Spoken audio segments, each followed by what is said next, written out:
What is going on, guys? In today's video I will show you the best ice shot ranger build in POE Exile's 2 new update. This setup takes everything that people love about the lightning arrow meta build and flips it into the cold based monster that freezes, shatters and absolutely demolishes maps at the lightning speed. In patch 0.3 the cold bow skills and the deadeye both received huge buffs, and when you put those two things together then you will get a build that doesn't just clear screens, it destroys them before enemies even have a chance to move. For map clearing, the ice shot is your powerhouse. With the right support gems, the projectile train across the screen, and spreading the chill ground and freezing everything in their path, the monster groups just don't die, they explode in a cascade of the shatters and the herald of the ice stacks, by leaving nothing behind. And when it's time for bosses, then you bring out the lightning rod, the orb of storms and the snipe, while stacking freezing effects that keep them locked down. The fact that you can do both, so clear like a speed demon and take down in-game encounters, makes this build incredibly versatile. And remember, if you wanna check this build, look up the best items, the skill trees and path of building, then check my link in the description.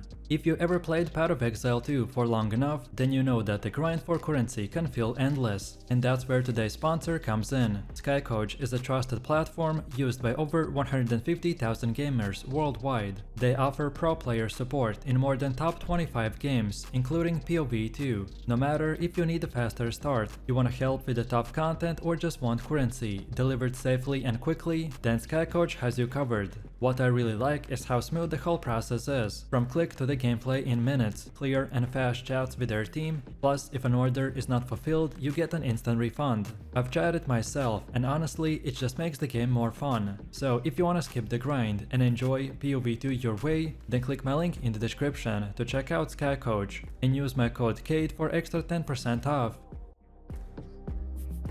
So now let's break down the most important skill gems. At its core, we are centering everything around the ice shot. This is your main clearing ability, and the bread and butter skill that carries the build. When you fire the ice shot, the projectile not only deals direct cold damage, but also creates a chilling ground behind it, which slows enemies, and stacks freeze effects across the map. Then the ice-tapped arrows are the best perfect secondary skill, by providing additional cold damage while stacking freeze and the blind effects on tougher enemies. This not only boosts your crowd control, but also makes enemies more vulnerable to your other abilities. When you combine the ice tap arrows with the chilling ground from the ice shot, as they're unable to respond before you shatter them, then the freezing salvo is where the things get spicy. This skill adds a huge cold projectile damage and is perfect for both AoV and single target scenarios. Supported by the hourglass for the cooldown manipulation and the cold penetration for breaking through the resistances. The freezing salvo ensures that bosses and elite monsters can hide behind high defenses. When you drop this on top of a pack, you're guaranteed an icy explosion of the dead. For debuffs we are running the Frost Bomb. This applies the cold exposure, which makes enemies take significantly more cold damage. With the potent exposure and the magnified aerial support, your Frost Bombs become larger and more consistent source of vulnerability for the enemies. Dropping this before a boss fight will set you up for a massive burst damage. Then Herald of the Ice is where the clear speed really goes over the top. Every time you freeze and shatter an enemy, it causes icy explosions that chain through the pack. Combine that with your ice shot chaining, and suddenly every screen turns into a chain reaction of freezing detonations. The Herald is supported with the Overleech, the Cold Attunement and Elemental Armament, which all amplify your scaling and consistency. And then finally, for single target nukes, you will be using the Snipe. This is your big high damage channel skill that absolutely melts bosses in seconds.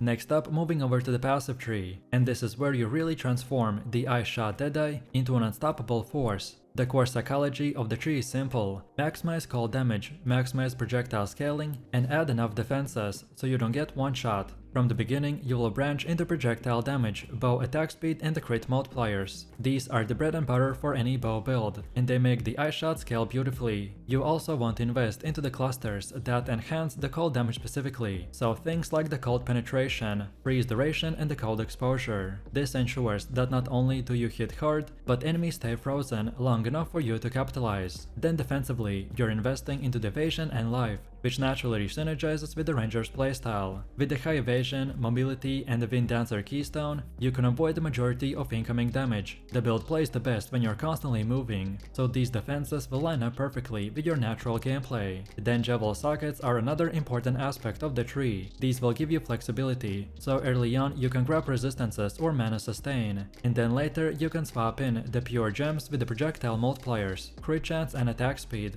On Javels, your priority should be on mana kill, as it smooths out early sustain problems. Next up we have Ascendancy. Deadeye is already one of the fastest and most powerful Ascendancies in patch 0.3, and with the Ice Shot it becomes downright unfair. First up you'll want the Cold Shot. This node empowers your marks, by ensuring that the Sniper's Mark and the Freezing Mark will provide devastating debuffs to your targets. It's a direct boost to your single target performance. Then next is the Gathering Winds. This is a keystone of the Deadeye experience. It grants the Tailwind, which massively increases your attack speed, movement speed and evasion. It's one of the most fun and impactful buffs in the entire game, and it makes the build feel silky smooth to play. After that we take Avidity. This adds more damage scaling and synergizes perfectly with your projectile heavy toolkit. It's the raw power that helps you keep up with the toughest content. And then finally we grab the Thrilling Chase. This node boosts your chaining mechanics by further empowering your Ice Shot to cover the entire screen. When we combine this with the Herald of Ice, it creates an endless cycle of freezing explosions.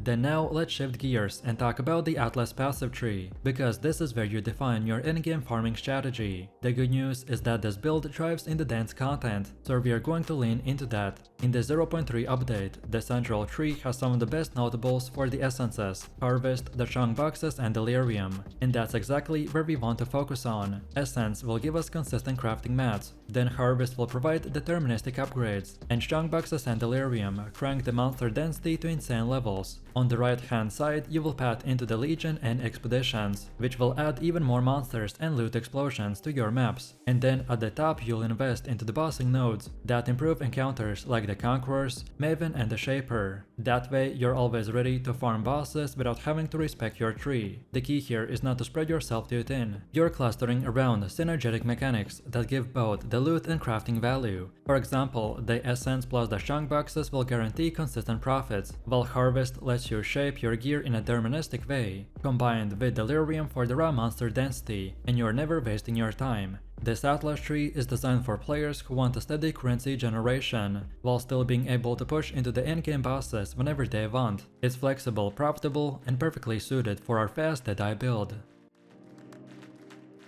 Then next up we have gear, which is always a big one, so let's break it down. Your number one priority is your bow. This build scales insanely well with the weapon quality, so the stronger your bow, the better everything feels. Look for a high base DPS bow with added cold damage, added physical damage and ideally plus levels to projectile gems. A Gemini base is a fantastic starting point. If you can find a bow with a crit chance as well, then that's where your damage really starts to explode. For your quiver, you wanna focus on the flat damage, attack speed and projectile modifiers. Then mana on kill is amazing bonus here, by smoothing out sustain early. Then projectile speed also makes the Ice Shot feel cleaner. Then for your gloves and ring, you should prioritize the flat cold damage, resistances and attack speed. Rings with the added physical or the cold damage to attacks are especially valuable. Your amulet is a great place to grab levels to bow or projectile gems, as well as critical strike multipliers. Later on, anointing a damage node like the serrated edges can push your damage even further. Then defensively, we focus on high evasion gear for your chest and the boots. Resistances should always be kept at 75%, and movement speed on the boots make the build feel much smoother. The Javels are where you round everything out. You want mana on kill, which is a must-have, and after that prioritize attack speed, cold damage, crit multipliers, and projectile damage. Overall, the gear progression is simple. Upgrade your bow first, then cap resistances and scale evasion, and finally min-max your accessories. And now last but not least, let me show you the gameplay. For clearing, it does not get much simpler than just spamming the Ice Shot. In the background, the Herald of Ice will handle the chain explosions, and your Ice Shot projectiles will ricochet through entire packs by freezing everything in their path, so pretty much the screen clears itself. Against bosses, your rotation is slightly more involved, but still very easy to manage. So open by dropping the Frost Bomb to apply the cold exposure, then set up the Orb of Storms and the Lightning Rod to stack on the bosses. Then from there, we combine the Ice Tapped Arrows and the Freezing Salvo for the maximum cold damage. Once the boss is frozen or vulnerable, then channel the snipe for a devastating burst, and follow that up with the barrage if needed.